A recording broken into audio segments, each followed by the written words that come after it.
Janine, last na. Yes. Reaction mo lang dun sa medyo nagaganap sa mami mo, kay Tito Ian mo, kay Matet, dun sa the whole issue na yun with their Siyempre gusto ko lang po ibigay yung suporta sa mommy ko kasi siya talaga yung inspirasyon ko bilang isang ate, isang panganay. So, palagi ko lang pong pinapaalala na nandito lang po ako sa likod niya. Pero mukhang okay na si Matet at si Ian, may ganong di ba? Opo. Oh, sana- Well, I think so. So sana I'm yung mom, not sure. sana yung mom mo naman at si Ian maging okay na rin soon, no? Well, whatever po is best for my mom, yun po talaga yung ipag-pray ko. Gusto ko lang na maging happy siya. Ayokong magkasakit siya dahil sa stress or anything. So, si mama po talaga yung number one, ko po. Pinagdadasal na maging okay sa lahat. So, Yeah. hopefully, ako. Aside from the sabi nga holding his hand, nandun ka rin doon sa tabi niya. Kasi na-mention niya dun sa speech ni Echo na may pinagdaanan yung pamilya. At nandun ka raw sa tabi niya. Well, I mean, syempre, of course, I mean, kahit naman anong pagdaanan namin isa't isa, I think one of the things na talagang ipinagpapasalamat ko is nandyan siya palagi. So, of course, nandun din ako para sa kanya. Oo, hindi ka bumitawan. Syempre, walang bibitaw. Oo. Kasi hanggang ngayon, nandun ka pa rin talaga sa tabi niya. Kung ano man yung pinagdadaanan. Opo, of course.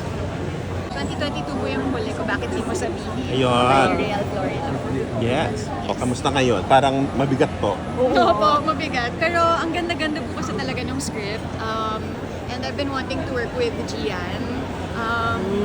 Sinabi niya sa akin a few years ago na may pinabalak siyang pelikula. Sa New York ko pa siya nakausap. Tapos I'm happy kasi hindi niya nakalimutan ako. And so happy to work with all the women. Grabe yung cast. Si Tita Jackie, Miss Agot, Miss Pai, lahat ng mga hinahangaan. Paano mo siya i-describe briefly yung film? Para siyang Filipino horror. So horror siya. Well, I mean, hindi lang naman po kasi multo-multo Ayun na. ang description ng horror. Pero I think it's a mix of that, na yung mga horror sa totoong buhay at horror sa pag-iisip. Yung character mo, Yes. describe mo na. Ang character ko po si Ange. So, living in New York for many years na, umuwi sa Pilipinas dahil namatay yung tatay niya. So, matagal na siyang hindi umuwi. At parang doon mag-unfold yung kwento pagbalik niya sa bahay. Oo, yun lang.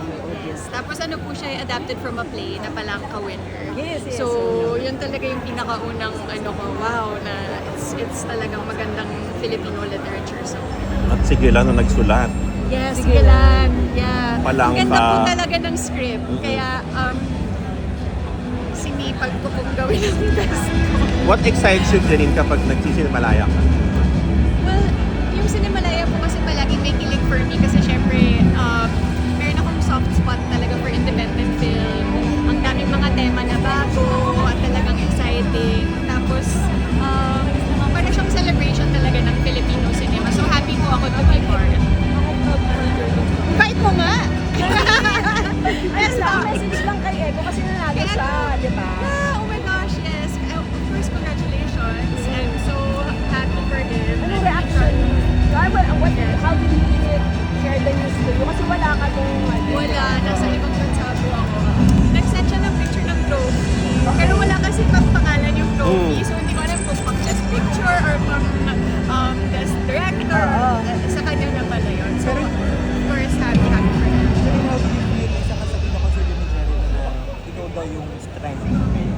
Thank you for holding my hand, sabi niya. Hindi kasi merong yun, medyo literal yung kwento na yun. Okay.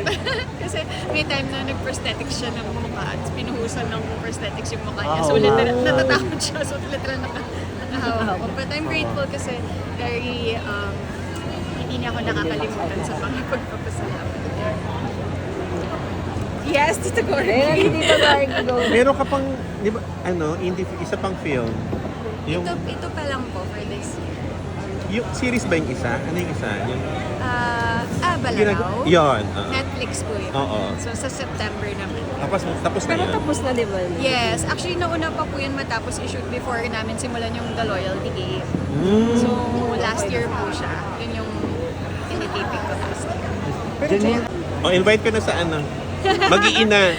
Opo, I'm so excited kasi Cinemalaya opens again. August 6 po yung opening night. And sana po panoorin yung Mag-iina, directed by Ian Abrahan. Kasama po si Miss Jackie Lublanco, Miss Agod Isidro, Miss Cherry Vaitica, at si Armando Iba po. So sana po panoorin niyo sa Cinemalaya at lahat po ng ibang pelikula.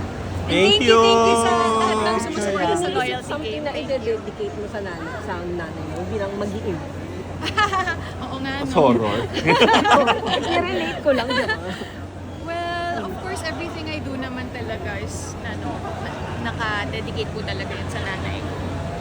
Including this. Thank you, thank you. picture naman. Let's go!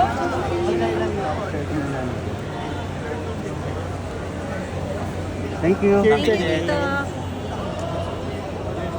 Thank you. Thank you, Thank you, Janine. thank you. Salamat. Thank you, Tito Gorgie. Thank you po. Thank you. Dito na lang siguro tayo. Janine, photo lang here. Oh, sure. Okay. One.